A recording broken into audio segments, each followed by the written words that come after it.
rencontre aujourd'hui, vous l'aurez compris, autour d'un livre, ce livre, Convivialité, l'alliance avec la nature, donc paru aux éditions de l'Atelier, et en présence des 3 auteurs. Un ouvrage qui, dans le contexte souvent morose, il faut bien l'avouer, sur le front environnemental et climatique, eh bien, propose une vision optimiste, une vision positive de la préservation de la nature au travers de récits d'action et de mobilisation concrètes réalisées sur nos territoires, des exemples de partage de l'espace entre vivants humains et vivants non humains. Et c'est aussi un appel à retisser des liens avec la nature. Alors, quand même, rappelons que la nature, on en fait partie. Et c'est un appel à écouter, à respecter sa diversité en toute humilité, à entrer en convivialité avec les autres espèces, interagir, repenser notre relation avec elles, et le tout à travers des histoires qui montrent combien tout cela est possible à côté de chez nous ou au bout du monde. Avec nous donc Patrick Blandin, bonsoir. Bonsoir. Merci d'être avec nous. Vous êtes ancien professeur d'écologie générale du Muséum national d'histoire naturelle et président d'honneur du comité français de l'UICN, l'Union internationale pour la conservation de la nature. À vos côtés, Frédéric Ducarme, bonsoir. Bonsoir. Vous êtes enseignant-chercheur au Muséum, secrétaire général de la chaire Outre-mer de Sciences Po Paris et scaphandrier scientifique. Là, on va comprendre que toutes les histoires qui parlent aussi d'océans ou de récifs, on vous les doit. Et puis Damien Marrage, bonsoir. Bonsoir. Vous êtes forestier de formation, docteur en sciences de l'environnement, professeur des universités en géographie et puis membre du Conseil national pour la protection de la nature. Voilà, je crois que vous savez presque tout sur nos auteurs. Entrons dans le vif du sujet. Première question, peut-être pour tous les 3. Quelles étaient vos intentions, vos ambitions de départ? Et est-ce qu'on peut parler en fait de ce livre comme d'un manifeste éthique? Patrick Blandin. Écoutez, nous représentons aussi au sein du comité français de l'UICN un groupe de travail qui s'intitule avec beaucoup de prétention Éthique en action. Et nous avons, une grosse part de notre travail de ces dernières années a été de bâtir un manifeste, de le proposer à tous les membres du comité qui l'ont adopté. Et c'est donc un document qui pose les bases éthiques de nos activités. L'idée est venue que ça pourrait peut-être intéresser le grand public, mais quand on a présenté ici ou là le manifeste, très institutionnel évidemment, très formel, on a dit non, c'est pas ça. D'où l'idée d'un livre vraiment destiné au plus large public possible, et donc il est très vite venue l'idée de mettre en valeur les actions que les membres et les affiliés du comité français de l'UICN mènent sur le terrain, et effectivement aussi bien en métropole que dans bien d'autres terres plus ou moins lointaines. Donc, idée de recueillir vraiment des expériences de terrain, des démarches, et les mettre en perspective par rapport à tout ce que nous avions mis en avant dans le manifeste. Donc voilà à peu près la démarche. Un dernier petit point, c'est que l'an dernier, c'était le 75e anniversaire de la fondation de l'UICN, à Fontainebleau, et que cela nous créait une échéance qui nous obligeait à être très très rapide. Et voilà. Donc ce fut une aventure forte. Alors convivialité, ça peut surprendre quand même comme titre, sans tomber pour autant dans les bons sentiments utopiques. Quelle définition donnez-vous tous les 3 à ce mot dans votre démarche? Je vais peut-être répondre. C'est un terme alors qui a beaucoup de résonance et de connotation. On fait exprès de pas trop le définir, de pas faire trop de travail théorique dans le livre, pour le laisser un peu neutre ou en tout cas naïf. C'est un terme qui évidemment les philosophes savent qu'il a été théorisé par Ivan Illich. On fait exprès de faire aucune référence à Ivan Illich. Pour le laisser dans sa virginité, la convivialité, on sait tout ce que c'est, on est content d'avoir des gens avec qui manger, d'avoir des invités. Et il y a cette idée qu'on est un peu des invités sur Terre. Et donc ça se distingue surtout de beaucoup d'autres modalités. Par exemple, tout à l'heure, on parlait avant l'émission de collaboration. La collaboration, l'idée d'un travail qu'on fait ensemble en vue d'un but. Ben là, c'est juste vivre ensemble. Alors, on voulait pas le vivre ensemble parce que lui aussi, il y a plein d'usages politiques, etc. Donc, voilà, on voulait un terme qui n'appartient pas à une chapelle philosophique particulière et qui évoque le fait qu'on vit ensemble. En fait, c'est même, si on veut être savant, c'est la tradition latine du grec symbiose, qui est aussi cette idée de vivre ensemble, mais ici avec des connotations plus généreuses et plus populaires. Oui, Damien Marrage, peut-être un point. Et quoi de plus convivial lorsque nous sommes à table, alors à table avec les autres vivants, on est plus vite rassasié, on arrive plus vite à satiété lorsque le repas est convivial.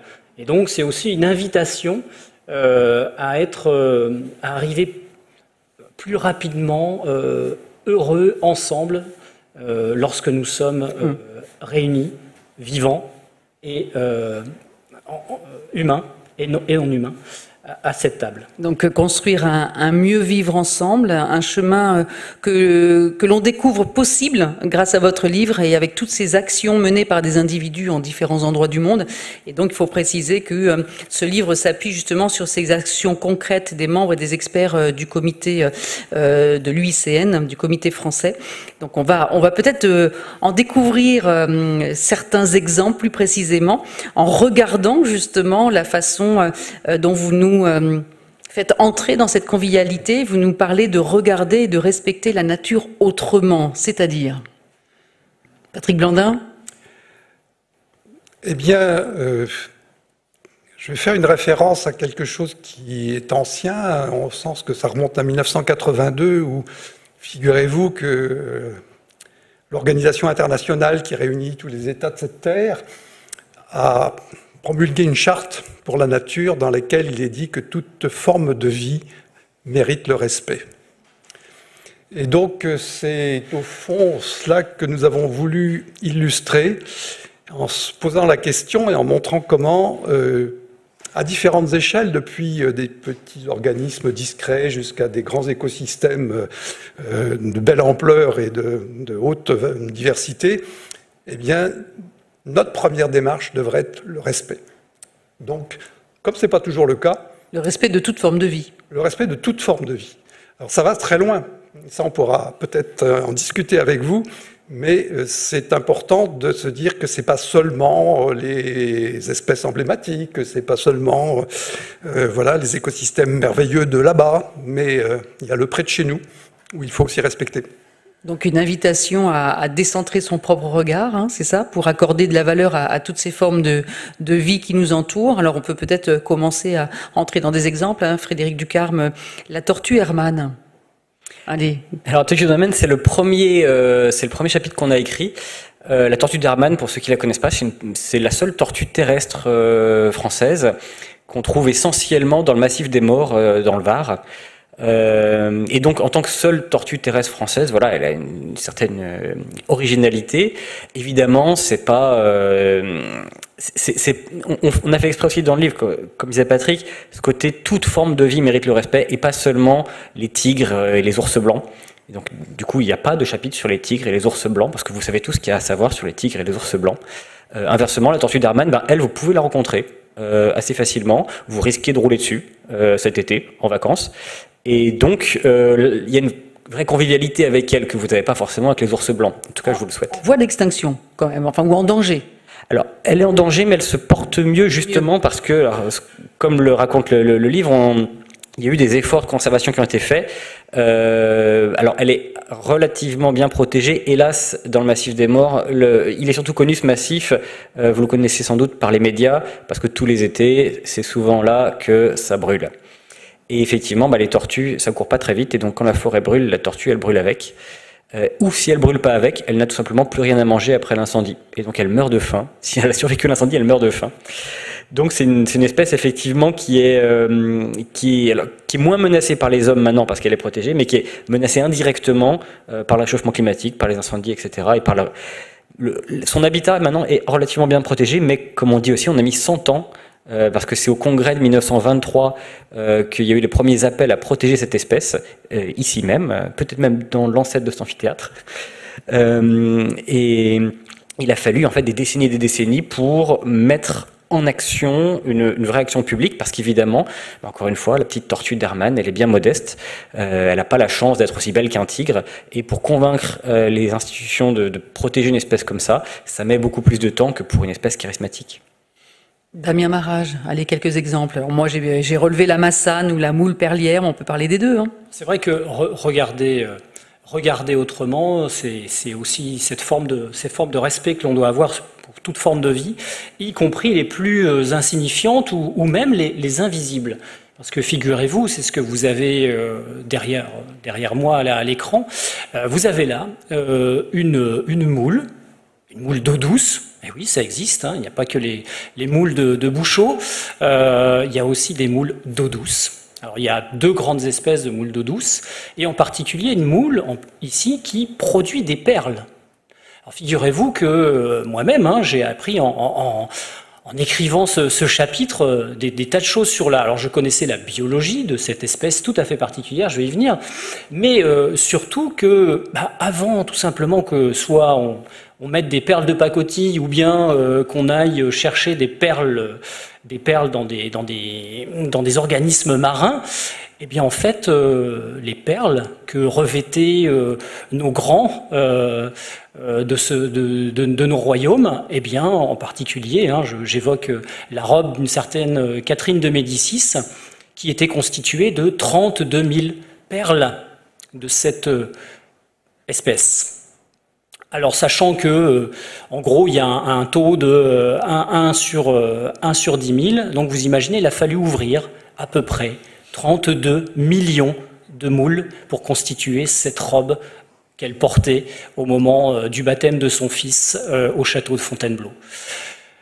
Cette espèce, elle est absolument insignifiante, c'est-à-dire que vous vous promenez dans la campagne, ici c'est plutôt dans des paysages du Limousin, voilà, c'est un petit cours d'eau, un affluent de la Vienne. Vous vous promenez, vous ne voyez pas cette espèce, elle est totalement invisible. Et qui plus est, dans son cycle biologique qui est très complexe, eh bien la petite moule met entre 7 à 15 ans à se développer avant que réellement elle émerge du substrat et qu'on puisse la voir. Alors le revers quand même de ça, c'est sa très très grande longévité. C'est plusieurs dizaines, voire en tout cas entre 100, parfois 150 ans. Donc c'est un organisme qui vit extrêmement longtemps, mais qui a une biologie très, très complexe. Et on a voulu mettre en avant ce mollusque, tout ça simplement aussi pour être surpris par cette invisibilité et laisser aussi divaguer notre imaginaire. Comme le disait Frédéric, l'idée c'est pas forcément de tout décrire par le menu, c'est un livre grand public, on raconte des histoires, et d'ailleurs là je voudrais faire une incise. Vraiment, là, je tiens à remercier au nom de mes deux colistiers et puis au nom du groupe de travail éthique en action, au nom du comité français du ICN, vraiment tous ces membres qui nous ont répondu et avec qui on a échangé pour pouvoir vraiment rédiger et raconter ces histoires. Ces belles histoires, ouais. Parce que c'est des hommes et des femmes aussi. Hein. Exactement, parce qu'il faut préciser quand même que cette moule perlière, on la retrouve donc au plateau des Mille Vaches. Elle a quand même grandement disparu de France et il en restait très peu. Elle est menacée d'extinction, en effet, oui. Exactement, et c'est l'initiative de Gilbert Cochet, oui. Il faut saluer, qui a décidé d'interpeller, de sensibiliser, de recenser justement ce qu'il restait aujourd'hui de ces perles d'eau douce, enfin de ces moules perlières d'eau douce en France et qui a obtenu un plan d'action pour la sauver. Hein. C'est ça, un plan d'action national, tout à fait. Donc finalement, on peut dire que l'arme, c'est aussi de faire connaître la situation, c'est de médiatiser, de montrer le danger d'extinction de ce qui constitue un patrimoine naturel et un symbole. Je dirais que les femmes et les hommes dont on cite ici, on relate les histoires, finalement c'est à la fois des médiateurs, mais aussi quelque part, j'ai envie de dire, des entrepreneurs de la cause de la convivialité.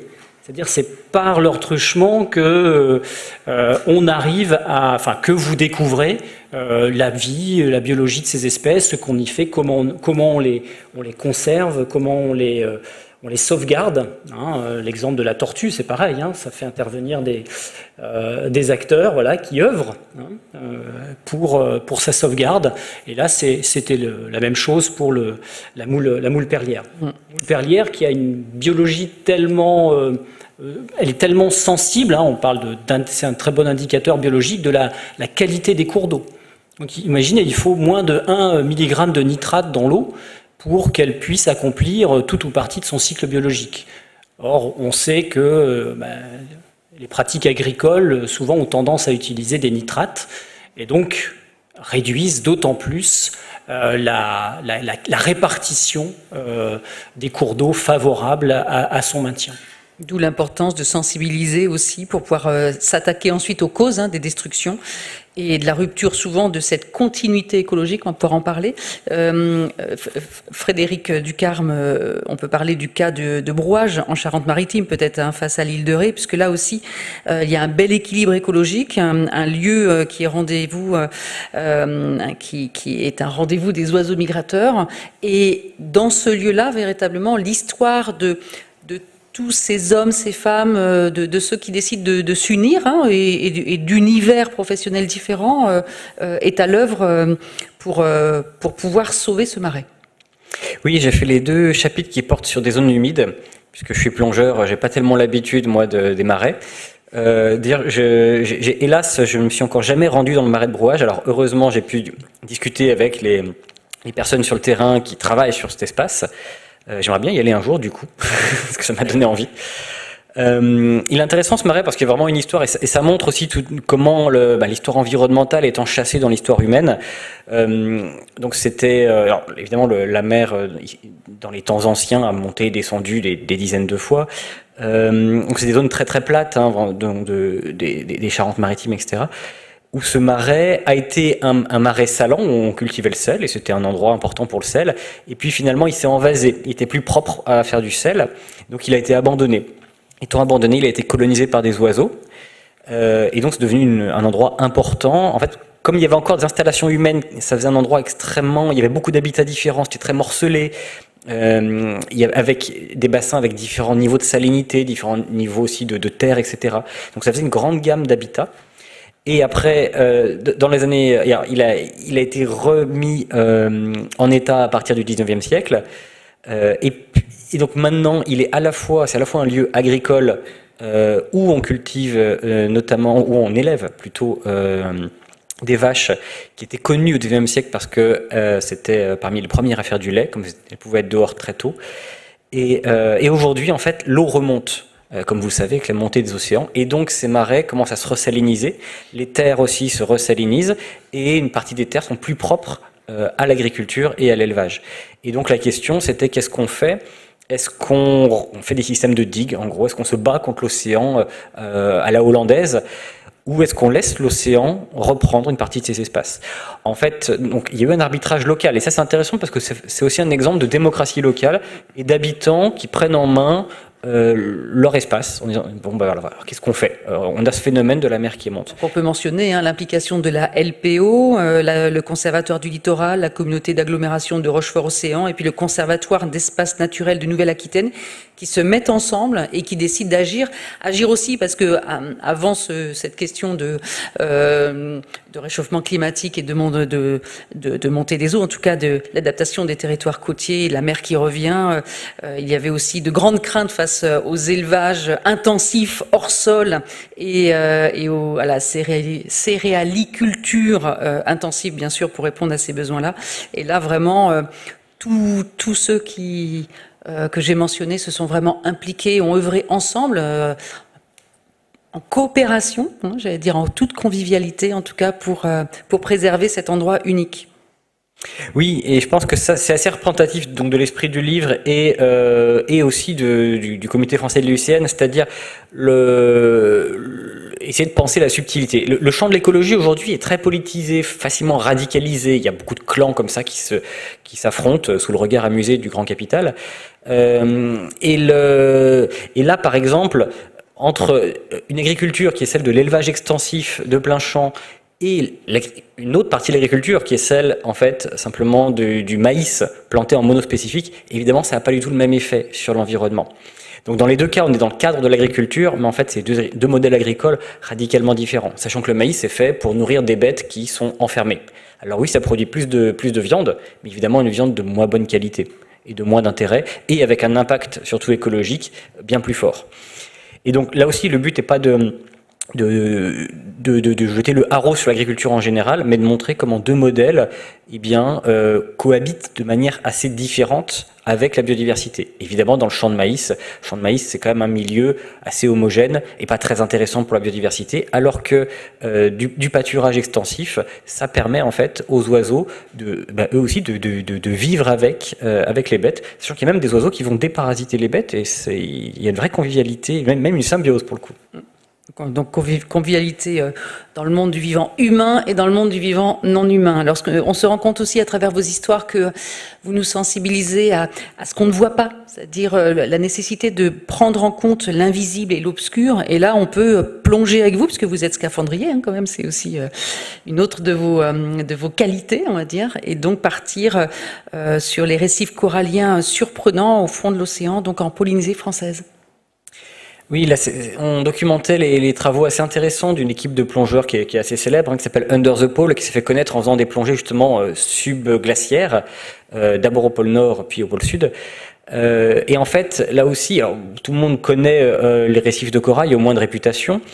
C'est là où les gens qui ont la chance et l'envie de partir en vacances en avion vont pouvoir soit juste se baigner, soit carrément plonger et découvrir ces écosystèmes merveilleux. Et donc ces écosystèmes, ils sont assez bien connus, les récifs de corail, même si c'est sans doute les plus complexes de notre planète, mais en fait ils sont connus jusqu'aux profondeurs où on plonge. Et donc ils sont aussi protégés jusqu'aux profondeurs où on plonge. Et en fait, au-delà de 30 mètres, comme personne n'y va, on ne sait pas trop ce qu'il y a, et ça n'intéresse plus grand monde, et surtout, c'est pas protégé. En fait, on protège les sites de plongée. Or, la vie, elle descend. Elle continue de descendre parce qu'elle n'a pas de palier de décompression. Et donc la vie descend jusqu'au fond. Or, ces gens-là ont documenté, il y a plusieurs équipes qui font ça dans le monde, documentent donc tout ce qui se passe au-delà de la profondeur maximale de plongée, où on n'a pas les mêmes espèces, pas les mêmes enjeux. Et on a aussi du corail, y compris du corail qui fait de la photosynthèse, parce qu'en fait la photosynthèse va descendre beaucoup plus profond qu'on le croyait, alors c'est des coraux très spécifiques. Et donc ces zones-là, il faut les documenter pour pouvoir aussi les protéger, surtout qu'elles sont connectées en fait au reste. C'est-à-dire que les poissons, eux, ils s'arrêtent pas à 30 mètres les poissons. Et d'ailleurs, un des résultats des équipes qui font ça, c'est de voir qu'en fait tous ces poissons tropicaux des récifs de corail, dont on croyait que, si vous ouvrez un livre, on vous dit il descend jusqu'à 30-40 mètres. Non, c'est le plongeur qui descend à 30-40 mètres. En fait, ces poissons coralliens, on retrouve les mêmes à 120 mètres. Et ça, personne ne le savait, parce que personne n'était allé voir. Et donc, c'est connecter en fait les espaces qu'on connaît à des espaces qu'on connaît moins, y compris penser la conservation de ces deux espaces et leurs relations. C'est une chose importante. Et en fait, que la protection de la nature dépasse là où porte notre regard, et aille aussi à ce qu'on ne peut pas voir directement, mais qu'on peut comprendre. D'où l'attention que vous portez aussi aux techniques destructrices de pêche notamment, et aux exploitations aussi, aux projets d'exploitation des fonds marins, ce qui nous fait basculer tout naturellement de comment regarder et respecter ce vivant à comment habiter autrement aussi, Patrick Blandin, sur cette notion d'habiter autrement la Terre, en recréant un lien de proximité entre l'espèce humaine, les animaux et les végétaux. Oui, on pourrait retenir de ce qui vient d'être dit, c'est que avec notre regard, nous pouvons accorder aux autres vivants des valeurs. Et ce qu'on a mis en avant, c'est 3 valeurs. La première, c'est la valeur d'existence qui est déjà dans cette citation que je vous ai donnée de la charte de l'ONU. Voilà, le droit à exister pour tout vivant. Et puis, et on le sent au travers des exemples qui ont été donnés, il y a des espèces ou des milieux qui nous rappellent des choses du passé, qui nous racontent des histoires, qui sont des histoires de la vie et de son évolution. Et donc, de ce fait, on peut leur accorder une valeur de mémoire. Et puis, et là on a l'exemple avec les récifs dont on vient de parler, qui sont en profondeur, qu'on connaissait très mal, mais qui méritent, un, d'exister, deux, d'être respectés. Eux, ils ont en outre une valeur d'avenir, parce qu'ils sont peut-être là en solution pour des moments difficiles, pour ce qui nage un peu au-dessus, mais qui va pouvoir descendre. Donc voilà, on a cette combinaison de regards, et du coup, comment habiter avec tout ce monde-là? Et la première idée, c'est de se dire, puisque les composants de la nature, nous les respectons, comment nous organiser dans l'espace, comment nous allons nous occuper l'espace pour leur donner toute la place auquel ces espèces, ces milieux ont droit, du fait de leur valeur d'existence et de leurs autres valeurs. Donc, comment organiser l'espace pour, au fond, faire de la place au monde sauvage? Damien Marrage, un exemple qui vous tient à cœur. Alors, oui, j'ai choisi ce soir, je ne vais pas parler de forêt parce que je suis effectivement, on m'a présenté comme forestier de formation, forestier aussi de cœur, et je continue dans mes travaux de recherche à étudier les forêts. Et j'ai rédigé, voilà, dans cet ouvrage la plupart, sinon tous les articles qui concernent des exemples qui touchent les forêts à travers le monde. On a parlé de la Massane tout à l'heure. Enfin, vous avez évoqué, Aurélie, la Massane. On pourrait y revenir. On aura les questions du public aussi. Des forêts sèches de Nouvelle-Calédonie, la forêt de Fontainebleau, bien entendu. Mais tout ça, je vais les laisser de côté ce soir. Et là, j'ai plutôt choisi un exemple qui me tenait à cœur. C'est celui, vous avez sous les yeux, c'est celui d'un oiseau, d'un grand rapace migrateur, qui est un aigle pêcheur, qui est quasiment le seul aigle pêcheur que nous avons en Europe, qui est le balbuzard pêcheur. Et figurez-vous que vous voyez, c'est une photo d'un nid de balbuzard, avec le balbuzard au nid. Et c'est pas en Mauritanie, ce n'est pas dans des grands espaces sauvages que niche cette espèce. Elle niche dans des marais, dans les marais de l'Essonne, dans les marais de la Juine, à proximité immédiate de Corbeil-Essonnes. On est à 3 km de Corbeil-Essonnes, donc au bord de la Seine, en Île-de-France.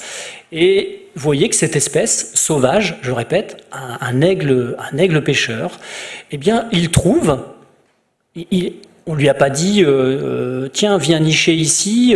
Non, c'est lui-même, donc le couple, qui a choisi ce lieu pour nicher. Il en avait sûrement d'autres à disposition. Il a choisi celui-ci pour un certain nombre de raisons, sûrement de qualité de la ressource, de quantité de la ressource, de quiétude, bref, un certain nombre de paramètres qui lui permet d'accomplir tout son cycle biologique, d'élever ses jeunes, puis ensuite de repartir, parce que je le disais, c'est un aigle migrateur, donc il va repartir en Afrique subsaharienne pour passer la mauvaise saison. Et cet oiseau, eh bien, il cohabite avec les populations humaines. Alors, il faut préciser qu'il existait en France, mais qu'il avait disparu de France au XIXe siècle. Tout à fait. Donc voilà. C'est quand même un retour qu'il faut signaler. Absolument. Donc, comme quoi, quand on ménage des espaces plutôt de quiétude, une certaine configuration de l'espace qui permettent à des espèces de trouver leur place parmi nous, là aussi en toute convivialité, et y compris dans des espaces, des aires urbaines. Voilà. Mais là, avec une sauvegarde, et vous le racontez, on rentre à chaque fois dans ces histoires et on ne les lâche pas. Donc c'est vrai que j'ajoute un petit peu mon grain de sel, si je peux me permettre, mais c'est vrai que c'est une histoire de sauvegarde aussi du Marais, avec une volonté politique aussi locale, avec un travail mené par le Conservatoire départemental des espaces naturels sensibles, et dont le département se dote en 94. Enfin voilà, c'est vraiment là aussi une chaîne humaine, une labellisation via la liste verte des aires protégées et conservées de l'UICN. Donc c'est vraiment toutes ces énergies, voilà, et ces envies qui se combinent pour permettre à ce Balbuzard pêcheur de revenir en fait en France métropolitaine. Oui, oui, tout à fait. C'est vraiment des histoires à chaque fois incroyables, finalement. Enfin, faire surgir de ce qui était, on ne dit pas, je pense, on ne dit pas assez ce qui est fait. Et parfois ce qui est fait bien. Et là, je trouve qu'on a eu l'opportunité, grâce aux éditions de l'Atelier, de le faire, de le raconter, de pouvoir mettre sur le devant de la scène des histoires qui peuvent peut-être banales ou disons pour le grand public, voilà, pas forcément de grand intérêt. Mais en réalité, il y a derrière ça des femmes, des hommes qui s'engagent pour ces espèces, et en particulier ici pour laisser des espaces à disposition de ces espèces. Ah, et en retour, la collectivité, les habitants, la collectivité, ici on cite le marais de Fontenay, on pourrait parler de l'autre marais, eh bien à chaque fois ça permet aussi d'engager les jeunes au travers de l'éducation à l'environnement, parce que vous voyez cette photo, c'est quoi? C'est tout simplement une prise d'une webcam qui est installée et qui permet aussi de faire découvrir ces espèces, la biologie de ces espèces, auprès du plus grand nombre, et en particulier sensibiliser les jeunes publics. Donc ce ne sont pas des petites histoires, mais de grandes histoires pour ce vivant qui assure notre propre survivance, on peut le dire. En tout cas, on dépend de ce vivant pour notre propre devenir, il faut le rappeler. Donc nous étions à Fontenay-le-Vicomte. On va continuer à voyager avec vous, Frédéric Ducarme. Allez, je vous laisse au choix. Soit vous nous parlez du désert des Agriates au nord-ouest de la Corse, ou le cas de la rivière Yvette, qui là est en vallée de Chartreuse. En vallée de Chevreuse, pardon, Chevreuse. Moins loin. On va peut-être parler de l'Yvette justement, parce que pour rebondir sur ce que disait Damien, effectivement, on vous fait pas le récit de la Panthère des Neiges, parce qu'il paraît que ça a déjà été fait. Mais en fait, c'est une belle histoire aussi. C'est une très belle histoire, ça dépend qui la raconte. Ce qu'on fait en fait, c'est vraiment l'épopée de la nature ordinaire. Parce que vous verrez sans doute jamais de Panthère des Neiges, à part celle qui est juste là-bas à la ménagerie du Jardin des Plantes. Elle fait pas partie de votre environnement. Vous n'êtes pas en convivialité avec elle. Par contre, vous vivez au quotidien avec plein d'autres espèces, dont lui, là. Voilà, il faut les voir en RER. Il n'est pas très loin. Et donc, c'était intéressant de dire, bah ouais, la nature, en fait, elle n'est pas cantonnée à 3 grands parcs africains, des réserves de wilderness américaines et le fin fond de l'Amazonie. D'ailleurs, quand on parle de l'Amazonie, c'est pour parler en fait non pas du fin fond de l'Amazonie, mais des zones périurbaines des grandes villes de Guyane française, parce que oui, la nature, elle n'est pas que dans l'Amazonie, elle est aussi là où sont les gens. Et je pense que c'est là en fait que se jouent les enjeux. Et donc cette rivière Yvette, en fait, avait dénaturé. Et là, elle a été rendue à la vie. Voilà, alors l'Yvette, ceux qui ont fait des études sur le plateau de Saclay la connaissent, parce que c'est la rivière qui traverse vraiment l'université d'Orsay, et en fait voilà, c'est la rivière qui est au fond de la vallée de Chevreuse, qui suit le RERB cette fois-ci. Et c'est une rivière en fait qui avait été remontée carrément, elle était en fond de vallée, et ben on l'avait remontée sur un flanc de vallée pour y mettre des moulins, et pour à la place au fond de la vallée faire l'agriculture. Aujourd'hui, ben, l'agriculture a laissé la place à son tour à l'urbanisation. Évidemment, qu'est-ce qui se passe quand on fait de l'urbanisation dans un fond de vallée comme ça et qu'il pleut? Eh bien, ça fait des inondations. Donc maintenant, l'idée a été de remettre la rivière là où on pouvait, au fond à sa place en fait, hein, en creux de vallée, et surtout. Alors que l'Yvette, même à l'université d'Orsay, l'Yvette c'est quasiment c'est un chenal en fait. Elle est entre 2 murs. C'est un cours d'eau. Enfin, c'est un égout qui court entre 2 murs. Et le but était de casser les murs et d'en refaire une vraie rivière. C'est-à-dire une rivière vivante. Donc vivante dans le sens qu'elle héberge la vie déjà, mais vivante aussi dans le fait qu'un cours d'eau a une vie. Un cours d'eau il change. C'est-à-dire qu'il y a des crues annuelles qui vont redessiner son cours. Un cours qui va se diviser, il va charrier des pierres qui vont s'accumuler à certains endroits, il va y avoir de l'érosion à d'autres endroits. Donc ça varie en permanence un cours d'eau, un vrai cours d'eau vivant, un peu comme la Loire. Ce sont les infrastructures écologiques, mais qui ne sont pas respectées par les humains. Voilà. Et donc là, le but en fait a été de renaturer cette rivière pour permettre en fait qu'elle absorbe les inondations, parce que c'est aussi ça l'intérêt d'une rivière, c'est que elle a plusieurs lits de débordement qu'elle creuse chaque année, et quand il y a des inondations, eh bien en fait, ce trop-plein d'eau est absorbé autour et ne va pas inonder les espaces urbains. Et donc le pari de cette renaturation de l'Yvette, c'était d'une part de faire revenir la vie, mais surtout, pour les municipalités, en fait, le vrai enjeu, c'était qu'il n'y ait plus ces problèmes d'inondations récurrentes. Et ça a marché. Et c'est ça qui est bien. Et c'est pour ça que c'est un super exemple de ce qu'on appelle les solutions fondées sur la nature, concept inventé par les UCN, parce que plutôt que de mettre des murs plus hauts, d'avoir des pompes électriques, des machins comme ça, en fait, refaire une rivière vivante, eh ben, ça reste le meilleur des moyens pour lutter contre les inondations. Donc, regarder et respecter autrement, habiter autrement. Patrick Blandin, il nous manque un aspect, interagir autrement, donc imaginer et penser autrement pour engager cette nouvelle façon d'interagir. Alors là, ce qui résonne en vous, c'est aussi une santé, une planète.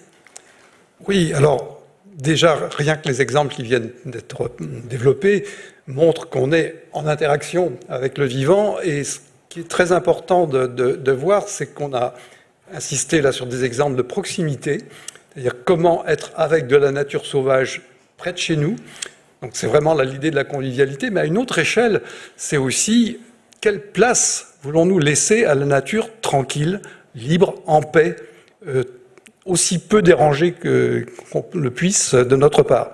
Et ça aussi c'est important, mais vous voyez que ça vous amène à penser à différentes échelles. Pour cet habiter autrement, on le pense déjà au niveau de nos territoires, mais c'est aussi habiter autrement la planète. Donc, quelle place nous laissons au monde sauvage sur cette planète? Et puis, comment ça s'organise? Alors, non pas, on ne va pas faire des appartements séparés pour le monde sauvage ici, et puis nous, bien loin, pour n'avoir aucun danger. En fait, il faut penser tout ça en continuum. Comment organiser notre présence dans l'espace de telle sorte qu'on ait de la nature très libre, au bout du gradient, si je puis dire, et puis tout près de chez nous, mais tranquille aussi, en convivialité, en bon voisinage. Hein. Voilà. Et donc, ça oblige à interagir, enfin, ça invite à interagir avec la nature autrement, mais comme vous l'avez senti dans les exemples, ça ne peut se faire que si on interagit autrement entre humains, et que l'on construit ensemble des projets qui donnent une envie d'avenir. Alors, je ne sais pas si on aura le temps de développer quelques exemples, mais on laissera aussi la place aux questions du public. Moi, ce que j'ai relevé aussi dans votre livre, parce que vous posez des questions et vous n'avez pas forcément les réponses à tout, mais ça permet aussi de sensibiliser le lecteur. Vous écrivez ceci: mais comment écouter les autres espèces domestiques et sauvages? Comment entendre les silences éloquents de la nature écorchée vive? Et le peut-on sans entendre le cri des humains que l'injustice plonge dans la détresse? Qui veut nous donner quelques explications sur cette pensée que vous nous glissez aussi comme ça dans certaines pages du livre? Patrick Blandin. Je crois qu'il y a une dimension très importante qu'il faut bien saisir dans cette démarche de protection de la nature. On pourrait dire que, vous savez, on s'est dit maître de la nature, maître et dominateur. Et protéger, c'est encore une forme de maîtrise, d'une certaine façon. C'est « oh, pauvre petite nature, je vais m'occuper de toi ». C'est pas suffisamment convivial, si je puis dire. Comment arriver à se mettre sur le même plan? C'est là où on retrouve la notion de respect de l'ensemble de la nature, enfin vis-à-vis de l'ensemble des composants de la nature. Et puis, ça ne peut pas se faire sans penser que nous sommes dans la nature, que nous sommes de la nature et qu'elle nous contient. Et donc, on ne peut pas aujourd'hui penser nos rapports, je dirais, spatiaux et d'interaction avec la nature sans penser aussi nos rapports entre humains dans un esprit de justice. Trop d'exemples existent d'actions de protection de la nature qui n'ont pas été respectueuses des humains dans l'histoire de la protection de la nature. Et donc là aussi, il faut changer de regard. Il faut donc interagir autrement avec les autres humains pour bâtir un avenir de convivialité, de mieux vivre ensemble, qui nous inclut bien organisé dans l'espace. Qui veut prendre la parole? Damien Marrage. Oui, j'étais en train de noter une petite citation là qui m'est revenue de Michel Serres dans son Contrat naturel en 1990. Il avait cette formule toujours très ciselée, hein. Il ne dépend de nous que tout ne dépende pas de nous. Et c'est tellement limpide. On comprend tout de suite que effectivement on doit laisser une part d'invisible, une part d'incroyable, une part d'un monde qu'on ne peut pas atteindre et qui se passe de nous, très bien, finalement. C'est ce que vous appelez une éthique en action, c'est ça? C'est une des axes. Oui. L'idée d'éthique en action, c'est que, vous savez, très naïvement, voilà, je vais dire, je suis un peu protecteur de nature, je prétends, et puis on se croise dans la rue, on en parle un peu avec quelqu'un qui dit « mais pourquoi vous protégez la nature ?» Au fond, y ai-je bien réfléchi? Quelles sont les valeurs profondes qui motivent mon action? Et ça, c'était la première idée de notre démarche, c'est exprimons clairement les valeurs que nous portons pour pouvoir les partager avec les autres. Et à partir du moment où ces valeurs sont bien exprimées, bien pensées, bien portées, on peut montrer comment ça nourrit l'action. Et c'est là ce qu'on a voulu démontrer au travers de ce livre, c'est que parce qu'il y a des valeurs qui vraiment supportent tout ce que ces gens dont nous avons parlé ou évoqué rapidement le portent quelquefois pas de manière complètement consciente d'ailleurs, il y a aussi à faire émerger cette conscience des valeurs profondes que l'on a, eh bien on peut agir et on peut agir ensemble pour un projet commun. Alors on a été très ambitieux à la fin de l'ouvrage, puisqu'on a parlé d'un monde désirable. Mais dans l'ambiance grise d'aujourd'hui, est-ce que c'est pas un devoir de faire monter un peu le désir d'un monde autre? Frédéric Ducarme, rapidement, et on passe la parole à la salle. Tout a été dit. Oui, évidemment, la question, et je pense qu'un des fils rouges du livre, c'est ça, c'est de surtout pas opposer les humains et la nature. En fait, qui est une opposition qui a été inventée par les détracteurs de l'écologie, mais quand on regarde l'histoire de la pensée écologique, ça n'a jamais existé. Dès les penseurs personnalistes des années 20, les premiers protecteurs de la nature avaient déjà l'idée qu'il fallait pas séparer les humains de la nature. C'est une idée à la rigueur qui a un peu plus existé en Amérique, plutôt d'ailleurs à droite qu'à gauche. Je pense à des associations comme Earth First, mais en fait c'est toujours été très très minoritaire. La protection, en fait, pourquoi protéger la nature? Parce que la nature c'est toi. C'est tout. Parce que la nature c'est nous. Et qu'en fait ce qu'on protège c'est cet ensemble dont on fait partie. Et c'est ça la convivialité, c'est qu'on est embarqué sur le même bateau et qu'à un moment, quand je suis sur un bateau et qu'il y a un trou dans la coque, si je répare le trou dans la coque, je sais pas si c'est pour moi, pour le capitaine, pour l'armateur, enfin non, je répare le trou dans la coque en fait, parce que j'ai envie que mon bateau il continue. Et c'est juste ça. Et même si quelqu'un, voilà, si l'armateur il perdra un petit peu d'argent, ben c'est pas grave. Donc c'est vraiment ça le but, qu'on est embarqué dans le même bateau et que et c'est là qu'est l'éthique en fait. Et c'est pour ça que c'est une éthique qui n'est pas une éthique anti-humaniste, au contraire, c'est du vrai humanisme bien compris et qui s'oppose aux éthiques anti-humanistes que sont certaines rationalités industrielles qui justement n'ont de rationalité que le nom.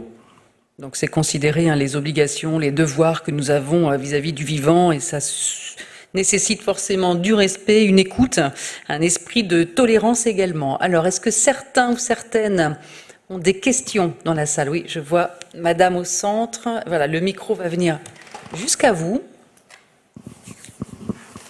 Mais merci beaucoup pour toutes ces interventions. Est-ce que vous pouvez, s'il vous plaît, expliciter le titre de cette diapo pour une seule santé? Parce que vous n'en avez pas parlé, mais donc, ça m'intrigue. Une santé, une planète. Je pense qu'on est sur ce terrain-là. Patrick Blandin? Oui, moi, très, très rapidement, c'est quelque chose qui a monté au cours de ces dernières années, en particulier parce que l'on a pris conscience que la santé humaine dépendait de la bonne santé, alors je mets des guillemets, des écosystèmes, parce que c'est pas si facile que ça à définir, et de rapports sains, si je puis dire, avec le reste du monde vivant. Et au fond, quand on développe complètement cette idée, eh bien, c'est une seule santé qu'il faut penser, qui est incluse la santé des autres vivants et des humains. Et au fond, ce livre est aussi une petite contribution pour dire c'est important de se mettre dans cette vision qui est aussi celle de la navigation en commun que Frédéric évoquait tout à l'heure. Voilà, nous sommes ensemble et nos santé sont interdépendantes, donc agissons pour que tout le monde soit en meilleure santé possible. C'est l'idée du mieux vivre ensemble. Et je souligne ce point sur les mots. On a évité de parler de bien vivre ensemble. On a toujours essayé de remplacer par mieux vivre ensemble, avec l'idée que le bien-être, on ne sait pas forcément très bien ce que c'est, mais comprendre qu'on va mieux, ça c'est peut-être plus perceptible. Et donc c'est l'idée aussi qu'on est en dynamique, en trajectoire, et que l'on cherche à ce que le mieux vivre soit pour tous les vivants de cette planète. Frédéric Ducarme. Oui, c'est vrai qu'il y a eu historiquement cette illusion qu'on pouvait protéger la nature séparément, enfin que la nature on allait la mettre là. La nature elle commence ici, elle s'arrête là, et après c'est le règne des humains. Et en fait évidemment on peut pas séparer les deux aussi facilement. La plupart des grandes maladies qui émergent sont à la base des zoonoses. Et si les animaux tombent malades, c'est pas normal en fait qu'un animal soit malade. Moi qui ai travaillé un peu au Kenya, vous verrez jamais un zèbre qui tousse. Parce que le zèbre qui tousse, il y a le lion qui l'entend tousser et qui dit tiens, celui-là il doit courir moins vite que les autres. Et donc ça va très très vite. Et un écosystème en bonne santé, il n'y a pas de maladie. Donc s'il commence à y avoir des maladies, c'est que l'écosystème est en mauvaise santé. Et à partir de là, ces maladies, elles peuvent s'étendre aux humains. Et donc très simplement, une seule santé, bah ouais, c'est cette illusion de... Regardez, pendant moi qui suis né dans les années 80, en plein dans l'usage des objets des objets électroniques portatifs, on a produit des centaines de milliards de piles dans les années 80. Les 3/4 de ces piles ont terminé dans la nature. Ces piles contenaient pour beaucoup du mercure. Donc on a foutu du mercure partout sur Terre en se disant ah c'est pas bien grave, ça va quelque part. Oui, mais ça va où? Ça va se dissoudre dans l'océan, ça augmente le taux de mercure dans l'océan.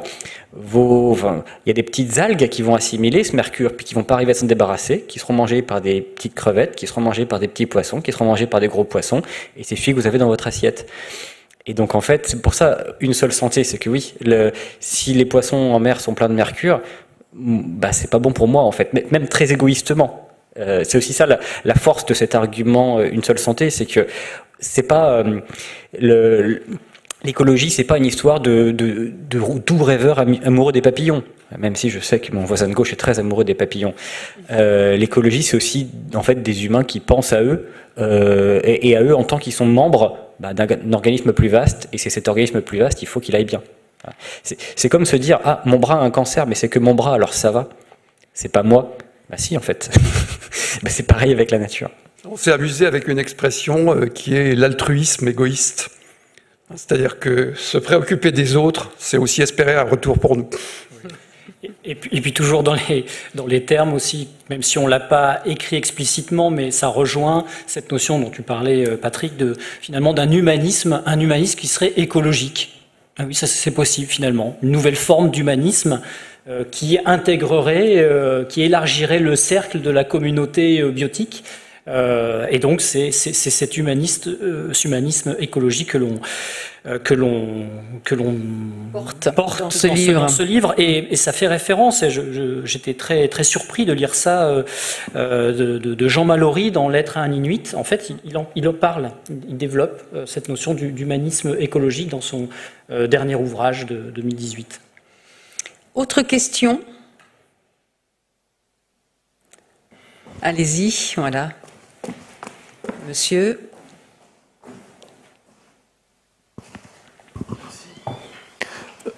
Merci pour toutes ces interventions qui vraiment soulèvent énormément de réflexions et de questions. J'aurais juste une petite remarque très courte. Quand on pense par exemple à la fast fashion et aux dernières marques, la chinoise, enfin au bilan économique, social et écologique absolument catastrophique, on se dit qu'il y a encore beaucoup de travail de conviction et de sensibilisation et d'éducation à faire. Même si on voit que la législation avance aussi sur ce terrain, messieurs? Oui, la grande différence entre aujourd'hui effectivement les scandales qu'on peut lire sur Chine et ces autres marques, c'est qu'on est au courant et que ça fait scandale. C'est que la fast fashion, ça a été inventé dans les années 60 Et alors, bien sûr que ça veut pas l'ampleur que ça a aujourd'hui, mais n'empêche qu'à l'époque, tout le monde s'en fichait. Le fait que les vêtements soient en fait pas du tout ni recyclables ni recyclés, et donc que la plupart de nos vêtements, même quand on les donne à recycler, terminent en Afrique. La grande différence, c'est qu'aujourd'hui on le sait. Et c'est pas grand chose, mais c'est quelque chose. C'est qu'aujourd'hui, quand une révolution industrielle a lieu, elle est tout de suite questionnée sur ses fondements écologiques. Et ça change beaucoup la donne par rapport à toutes les autres petites révolutions ou évolutions industrielles qui ont pu avoir lieu jusqu'ici. Et donc ça permet quand même d'infléchir des comportements. Et de fait, le grand capital commence à regarder ça avec inquiétude, parce qu'il y a des lancements qui peuvent être des échecs commerciaux à cause de cet aspect écologique. Et donc c'est cette pression-là qu'il faut mettre à fond. Voilà, c'est ce grand bateau. Faut tourner un peu la barre. C'est pas facile, elle est dure, mais elle peut tourner quand même. Et elle l'a déjà fait. Il y a eu plein d'objets technologiques lancés tambour battant qui ont été des échecs. Donc ils n'ont pas il y a des grands milliardaires qui dirigent des groupes plus puissants que la plupart des États, mais c'est pas pour autant qu'ils ont tous les pouvoirs. Et justement, il est bien d'être conscient du petit pouvoir qu'on a, nous aussi. Je voudrais rebondir. Damien Marrage et ensuite Patrick Blandin. Pas tellement, je suis pas un spécialiste de la fast fashion, etc. Mais dans notre ouvrage, on traite d'un sujet d'une grande entreprise, Storengy. Donc en fait, c'est l'entreprise, une filiale de GRT Gaz qui stocke le gaz que l'on reçoit par tanker, par méthanier, à Dunkerque ou à Fos-sur-Mer. Et il n'y a que 14 sites industriels en France où on stocke du gaz. Tout le gaz de France, il est stocké dans 14 sites industriels. Et cette entreprise a fait le pari, c'est ce qu'on développe dans un des chapitres, eh bien de prendre en charge ces espèces animales, végétales, sur ces sites industriels, au cœur de ces sites industriels. Et même plus que ça, ils sont allés jusqu'à modifier dans leur process industriel, jusque dans le passage des commandes, dans la logistique, la prise en compte de la biodiversité dans leur entreprise. Donc les choses, y compris de l'intérieur, y compris par certaines entreprises du grand capital, eh bien, regardent aussi en convivialité les autres vivants. Alors évidemment, il y a une premier objectif, c'est une réduction des coûts, c'est évident. Ne pas tondre, parce que c'est ce qui se passait sur ces sites industriels. C'est-à-dire, vous y passez la tondeuse très régulièrement pour faire propre. Ils ont commencé par ne plus passer la tondeuse, et puis d'utiliser des phytophages, voilà, qui le font à leur place, à notre place, donc en ne brûlant pas du kérosène, c'est des moutons, par exemple, voilà. Donc voilà, il y a toute cette logique qui s'est mise en place dans cette entreprise, donc dans un des chapitres qu'on traite. Patrick Blandin, ce sera peut-être le mot de la fin d'ailleurs. Je sais pas. Je pense que dans l'intervention qui nous a amené à dire ce qu'on vient de dire là, il y a aussi peut-être l'inquiétude, je dirais, d'un décalage entre les gentilles petites histoires que nous racontons et puis l'ambiance générale de la planète en ce moment qui est quand même assez angoissante. Et moi, je me suis souvent demandé en travaillant avec ce projet de livre et avec ce livre, c'est est-ce qu'on n'est pas des gentils naïfs, quoi, tout simplement.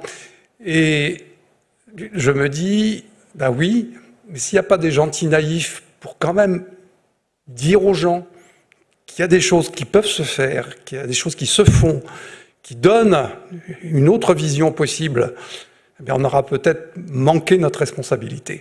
Donc, je pense que la naïveté bien pensée dans ce domaine est importante pour dire voyez ce que les humains sont aussi capables de faire face au cynisme et à l'égoïsme des autres. Donc restons des gentils naïfs. On peut aussi devenir des citoyens éco-gardiens de la nature, ça existe. Il y a de nouvelles professions, peut-être en tout cas de nouvelles activités, avec beaucoup d'importance par rapport à ce vivant. Merci à tous les trois. Merci messieurs pour cette rencontre et ces chemins tracés pour rendre le monde désirable, ou en tout cas plus désirable. Et bien sûr, à découvrir votre livre « Convivialité, l'alliance avec la nature », paru aux éditions de l'Atelier. Plus d'informations aussi sur le site du Muséum national d'histoire naturelle. Merci à tous et à toutes.